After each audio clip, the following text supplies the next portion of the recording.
The best way to describe speed is kind of like it's a little bit of a adrenaline rush.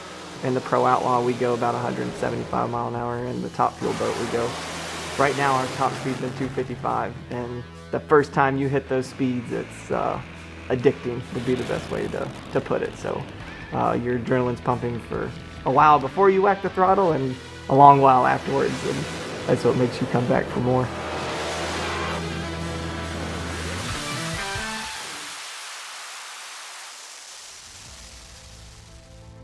I was already racing whenever I went into college, so I wanted to race. I mean, the first time you go out there, and it goes back to the emotional side of it, on the winning part of it and the speed, and nothing else is going to give you that same, whether adrenaline or that emotional feel or anything else that you can get. It's just, you can't obtain it really any other way, I don't think.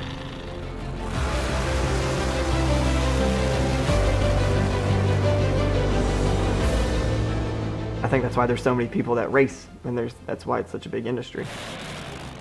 But I think as far as, why not do anything else? I mean, as far as like engineering or something like that, I'd already done a lot of the building, and I've grown up around it, so I didn't think it was as important to me to, I figured I'll pick it up and learn it.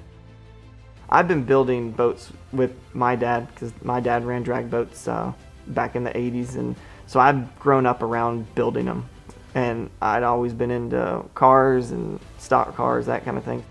We have our family-owned business, so I work there from, realistically, we normally get there around 8 or 9 and then work until it closes at 5. The doors do, but we're normally there until 6, putting boats away, or 7 sometimes in the summer. And then we come straight here, and Dad and I and some of the guys, buddies of ours that work on the team, we come here and work here until Dad doesn't normally work here till 3 in the morning, but he'll cut out around 11ish or so, and I'll keep working late until 1, 2, 3 in the morning most of every night. And I think that, just trying to make the boat faster, making it lighter, making improvements here and there, whatever you can do to get more of that competitive edge, and that kind of leads more towards the winning side of it and getting the speed, and that's what any racer is searching for. I think a lot of the background that my dad had, whether, on his drag boat stuff, he used to work for Eastern, so he knew some aero stuff on that, and what I've learned on the stock car has helped for the drag boats. And we came out of the gate, in 2015, and we finished 7th in national point standings, and we had, we went rounds. Right off the bat, we were, second race out, we were going rounds. And 2016, we won a championship, only being our second year with this boat, motor combination, everything nobody has ever really done that, especially as a younger driver. Everybody has their own motives and what they want to do. So some people just do it as a hobby, some people do it as career, or some people do it as, that's what they love and dream and eat and sleep it. And a lot of people have talked about whether drag racing or stock cars, what they used to be, where the creativity comes back into. It's a lot what it is still. That's why I personally like the boat over anything else, is because of that side of it. And you can do things, and there's not a rule book to hold you down, because when there's rules, unless there's safety rules, it just takes that creativity out of it, and it makes everybody go by the same book and everybody by the same code, more or less. That takes it all away. For our team, we have everything in-house.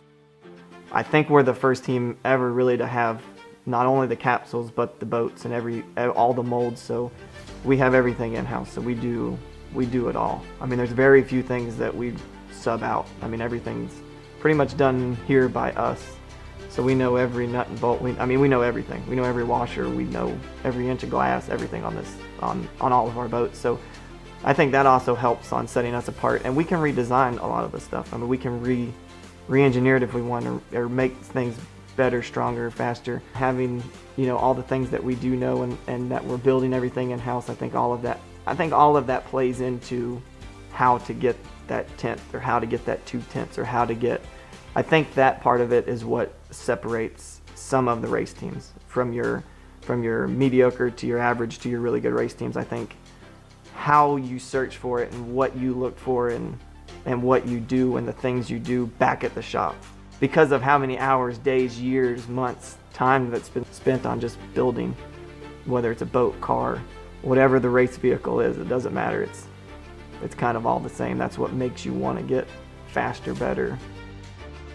We have normally here, there's 4, 5, 6 people depending on, we'll either fly in, whatever else to come help us. But we have a lot of people that help us and help us get everything built. But they're people that we've known and rely on, and you can count on. And they're the kind of people that if something, even if it looks right, they'll ask you if this is wrong, just to be safe. And that's the kind of people that we want, working on our team.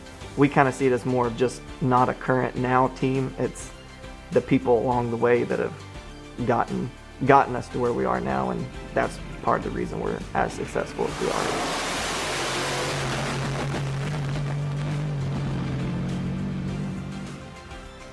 I mean, at the end of the day, you can do the work, and the work and the hours is what it takes, but it also takes the people that have the knowledge to help you get there.